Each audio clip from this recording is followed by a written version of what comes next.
Existem pelo menos 7 coisas que nós podemos aprender no período de preparação de Deus na nossa vida. O período de preparação existe para as vitórias que Deus deseja entregar para nós. É nesse período que nós vamos aprender a discernir a voz de Deus, da voz do inimigo. É nesse período que nós vamos aprender a confiar em Deus. É nesse período que nós vamos conhecer melhor a Deus. E é também nesse período que nós vamos aprender que a obediência tem um papel fundamental na preparação de Deus para as vitórias que Ele deseja nos entregar. É sobre isso que nós vamos falar hoje.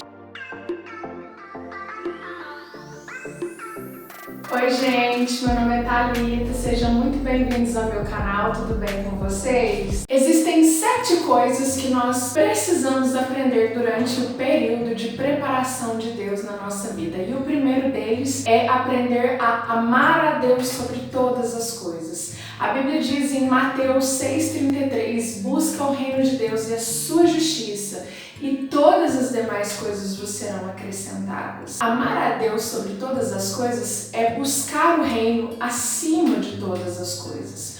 Quando nós não amamos a Deus acima de todas as coisas estarão fora de lugar na nossa vida. Houve um período na minha vida que eu sonhava com muita frequência com o meu primeiro namorado. E eu não conseguia entender o motivo de eu sonhar com tanta frequência com ele. Ele já não fazia parte da minha vida mais, eu já não nutria nenhum tipo de sentimento. Raramente eu me encontrava com ele. E então eu comecei a buscar de Deus um discernimento para eu entender o que Deus estava querendo ministrar ao meu coração com isso. Até que o Espírito Santo me disse que eu precisava voltar ao primeiro amor. Ele tinha sido meu primeiro amor. E no nosso primeiro amor nós ficamos alegres, nós ficamos empolgados, nós ficamos felizes, com aquele relacionamento que é o nosso primeiro amor. E foi um período onde eu estava muito amargurada, muito entristecida pelas escolhas que eu havia feito na vida. Muitas vezes, por causa disso, nós temos a tendência de achar que Deus não nos ama, quando na verdade somos nós que não amamos a Deus acima de todas as coisas. Como seres humanos, nós nunca vamos amar a Deus como Ele nos ama. Mas nós precisamos pedir a Deus que quebrante o nosso coração, para que Ele seja o centro da nossa vida, para que Ele seja a coisa mais importante, para que Ele esteja em primeiro lugar e para que Ele mesmo coloque esse amor no nosso coração por Ele. A Bíblia diz que Deus sonda os corações e examina cada coração para recompensar cada um segundo as suas obras. Existem muitos equipamentos que podem medir a pressão arterial, o funcionamento do nosso coração, a diabetes, mas somente Deus sonda o nosso coração. Somente Ele sabe o que se passa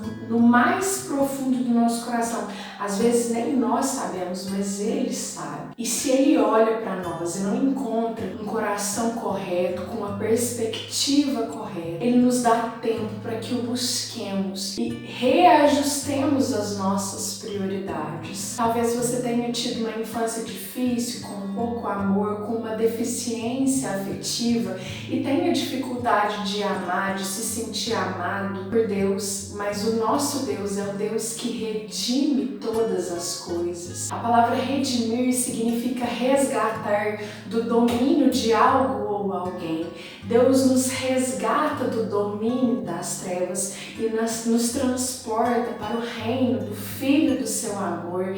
E quando Ele nos transporta para esse reinado, Ele pode gerar em nós um coração puro, sincero e quebrantado, capaz de amá-lo acima de todas as coisas. A segunda coisa que nós vamos aprender durante o período de preparação é fazer escolhas certas. Somente a preparação de Deus nos permitirá fazer as escolhas corretas com a motivação correta, com o coração correto. A Bíblia diz em Êxodo 13:17, tendo Faraó deixado ir o povo, Deus não o levou pelo caminho da terra dos filisteus, posto que mais perto, pois disse, para que porventura o povo não se arrependa vendo a guerra e torne ao Egito. Deus sabia que aquele povo havia sido escravizado 400 anos e que por isso eles estavam machucados emocionalmente, fragilizados, cansados, e eles não teriam condições de lutar, de guerrear por aquilo que Deus tinha para eles. Fazer uma escolha correta envolve guerrear por aquilo que Deus tem para você, mas guerrear do jeito certo, utilizando as armas certas. Em Deuteronômio 1:8 está escrito: Eis aqui a terra que eu pus diante de vós, entrai e possuí a terra que o Senhor com juramento deu a vossos pais, Abraão, Isaque e Jacó, a eles e a sua descendência depois deles. A palavra possuir aqui é a palavra yarash, que significa apropriar-se.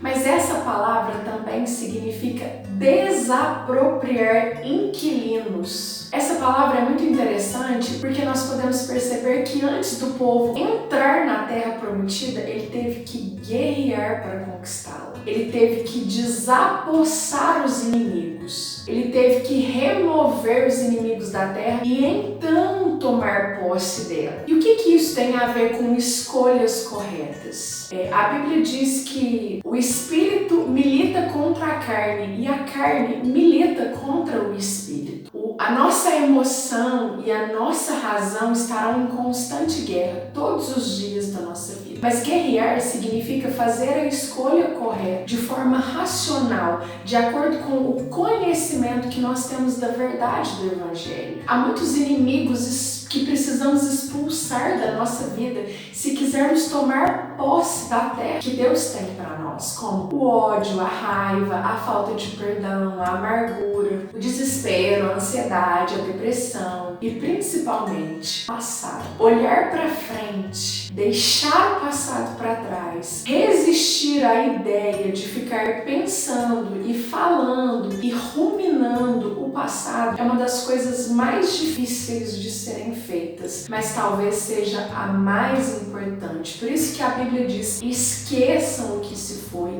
não vivam no passado.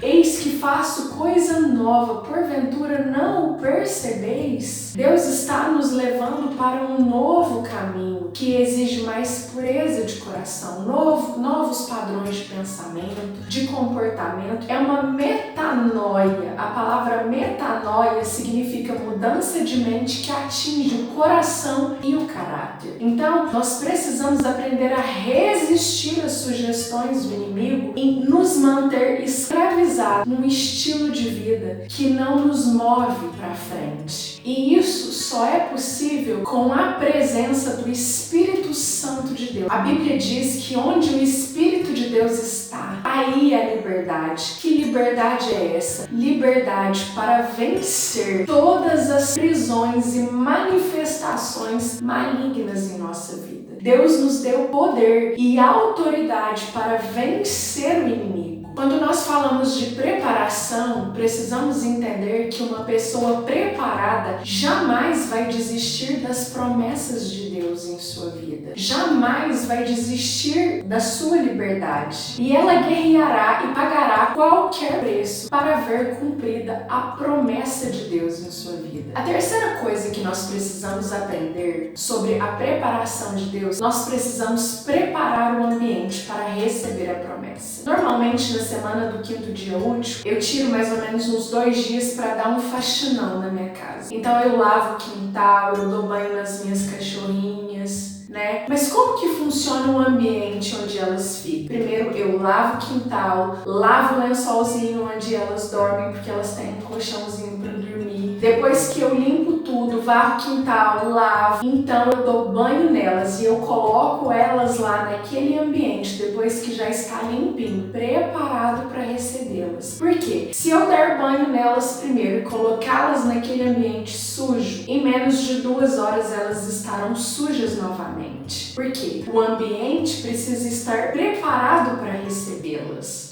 E preparar o ambiente, muitas vezes, envolve fazer o que é certo, mesmo que nós não consigamos ver aquilo que Deus tem para nós. Quando Noé construiu a arca, muitas pessoas riram e zombaram dele. Quando as chuvas chegaram, todos se lembraram das palavras de Noé e de que realmente Deus havia dado uma direção para ele. Noé fez o que era preciso fazer. Noé preparou o ambiente para receber as fortes chuvas. E ele entrou na arca, ele, a sua esposa, os seus filhos e os animais, e eles foram guardados por Deus. Preparar o ambiente está relacionado a uma forma correta de fazer as coisas, que está também intimamente ligada à direção de Deus. Noé seguiu a direção de Deus e por isso ele foi bem sucedido.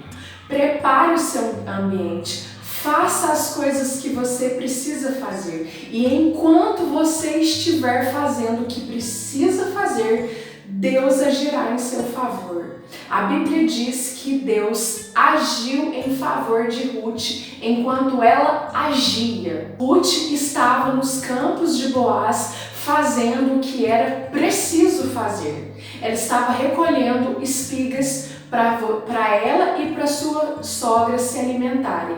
Enquanto ela fazia o que precisava fazer, Deus agiu em seu favor. Prepare o ambiente, faça o que preciso fazer e então Deus fará a parte dele.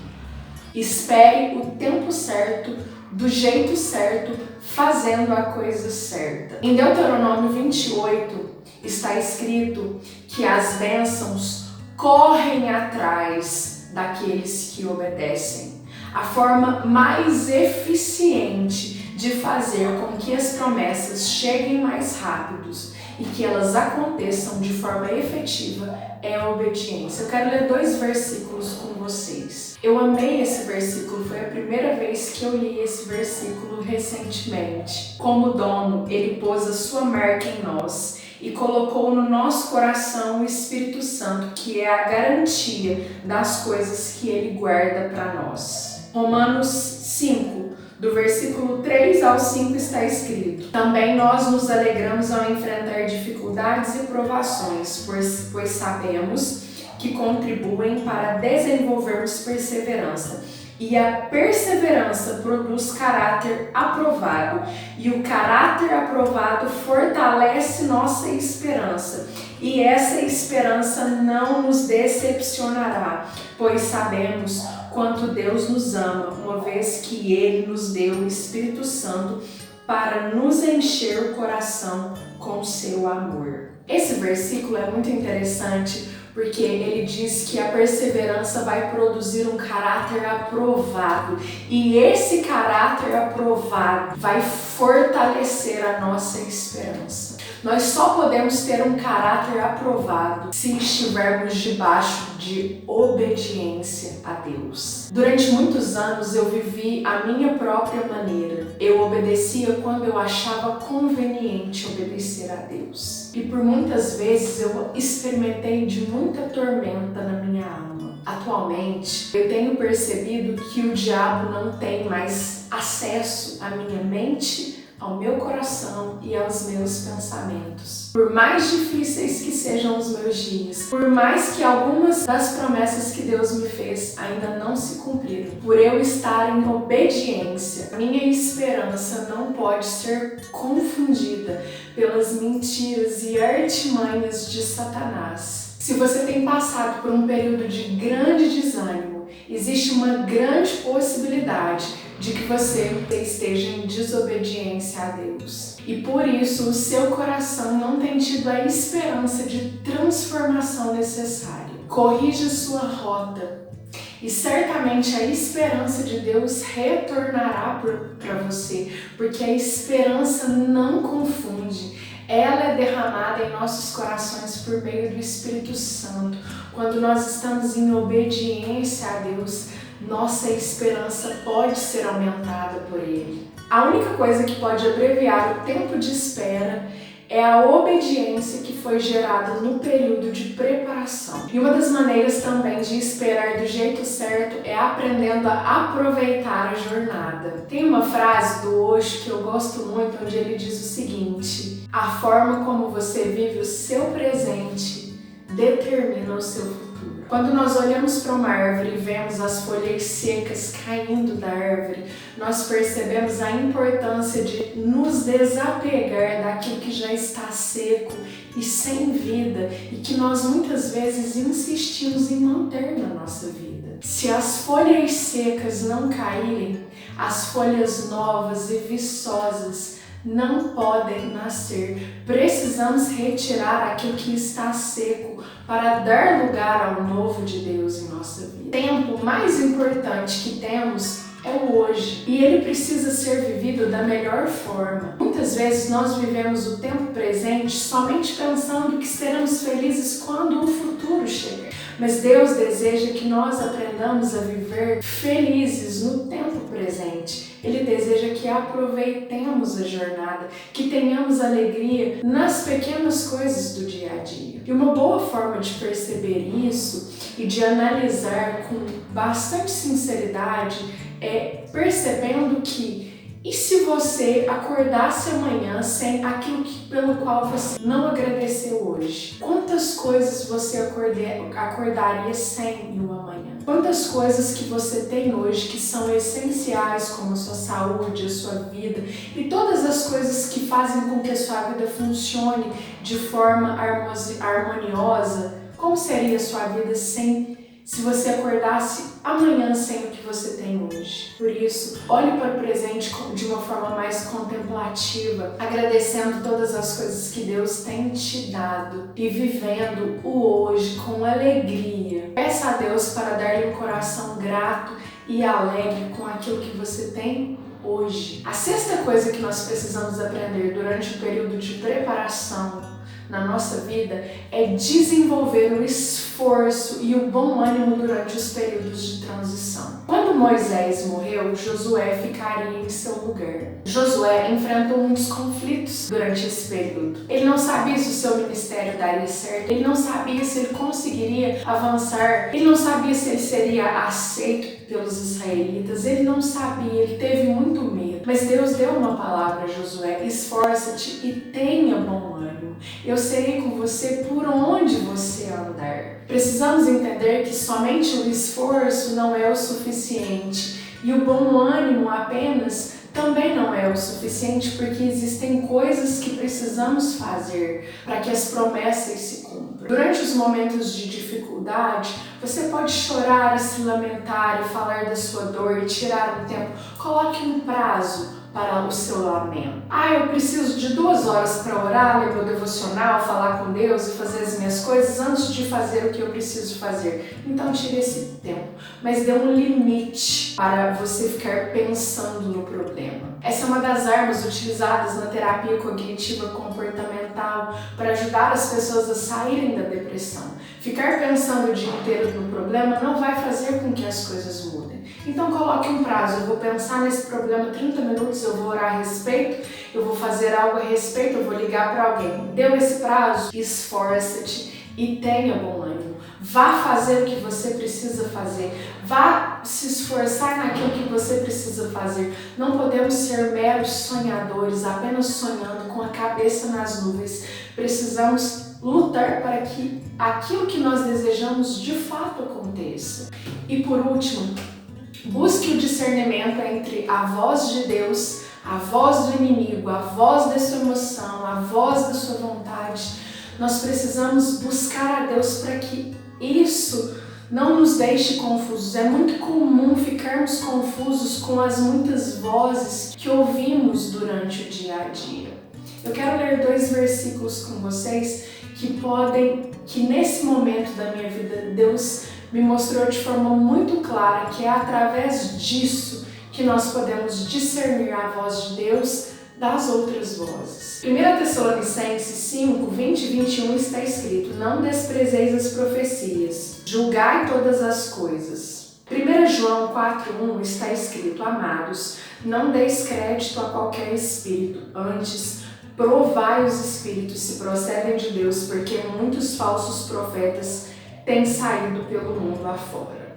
Há muitas vozes e elas podem nos deixar confusas. A Bíblia diz que até mesmo as profecias e as vozes dos espíritos devem ser analisadas. Há poucos dias eu vivi uma experiência com Deus, eu estava na igreja e eu comecei a ouvir uma voz muito latente de que algo vinha de Deus para minha vida. Por 2 ou 3 semanas aquela voz seguiu de maneira insistente na minha mente. E eu comecei a orar a Deus sobre isso. Até que Deus me fez ler estes versículos, onde a Bíblia diz: julgai todas as coisas, não deis créditos a qualquer espírito. Satanás pode usar espíritos malignos para sussurrar coisas no nosso ouvido. E o que nós podemos fazer para discernir a voz de Deus da voz do inimigo? Nessa ocasião específica, eu comecei a observar se aquilo realmente vinha de Deus.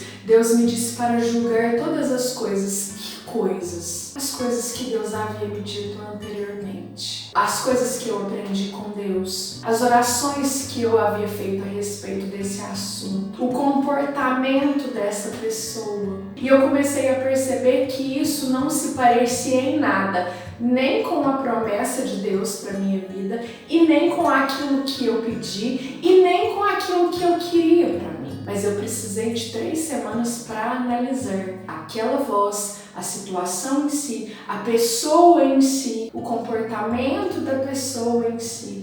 Eu precisei julgar todas as coisas. Eu precisei analisar friamente para poder, depois de 3 semanas, dizer: essa voz é uma voz do inimigo. Então analise as pessoas, os comportamentos, aquilo que você já aprendeu, aquilo que Deus te prometeu, aquilo que você pediu, se é realmente isso que você quer para a sua vida. Deus não dará a você algo que você não quer, algo que não vai de encontro com o desejo do seu coração. Ele não forçará algo na sua vida que vai te entristecer. Eu vou dar um exemplo específico de uma situação que uma amiga viveu e que faz muito sentido para essa situação e que pode te ajudar a elucidar a voz de Deus da voz do inimigo. Deve fazer mais ou menos 1 ano e meio ou 2 anos que uma amiga minha está procurando emprego. E nesse período ela passou por vários empregos nos últimos 2 ou 3 meses. Em um dos empregos, o chefe maltratava todo mundo e ninguém parava lá. Em outro emprego, o chefe disse para ela que ela não poderia perguntar nada e que ela tinha que aprender tudo sozinha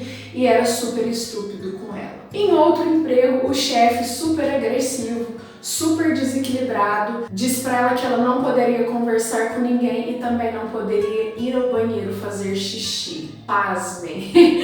Eu praticamente quase não acreditei quando ela me disse isso, mas isso existe, isso é real. Pois bem, todas as vezes ela me ligou contando a história e em todas as ocasiões eu sabia dentro do meu coração que aquilo não vinha de Deus para a vida dela. Como ela não tinha maturidade para dizer não para aquilo, ela foi dispensada de todos os empregos. Por que isso aconteceu? Porque ela estava buscando algo que vinha de Deus. Ela não estava buscando a sua vontade, ela estava buscando a vontade de Deus. Até que ela foi chamada para uma entrevista de emprego, onde a sua chefe a acolheu, a recebeu com muito amor, ensinou todo o trabalho para ela, deixou ela super à vontade no ambiente de trabalho. Ela gostou muito da chefe e a chefe gostou muito dela. E naquela semana eu havia lido uma frase que me impactou bastante de um poeta chamado Rumi, que diz: aquilo que você está procurando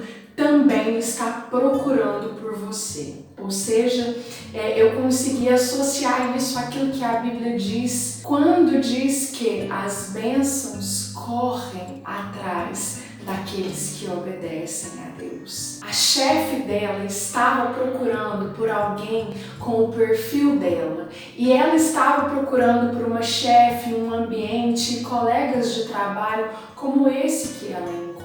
Quando ela encontrou, ela reconheceu que aquilo vinha de Deus para a vida dela. Durante o período de preparação, há muitas coisas que precisamos aprender. Precisamos aprender a amar a Deus acima de todas as coisas, a fazer as coisas do jeito certo, a obedecer a Deus, a confiar em Deus, a conhecê-lo melhor, a nos esforçar e ter coragem para fazer aquilo que precisa ser feito. E se nós confiarmos em Deus e nos submetermos a Deus e vivermos de acordo com a vontade de Deus, a Bíblia nos garante que Ele fará infinitamente mais por nós. Então, que você possa gastar o seu tempo e permitir que a preparação de Deus aconteça para que você receba as promessas de Deus na sua vida. Que Deus abençoe sua vida, sua casa, sua família e o seu coração. Curte, comenta, compartilha, se inscreve no canal e ative o sininho, deixe seu like e sempre que eu postar um vídeo novo você será notificado. E eu te vejo no próximo vídeo.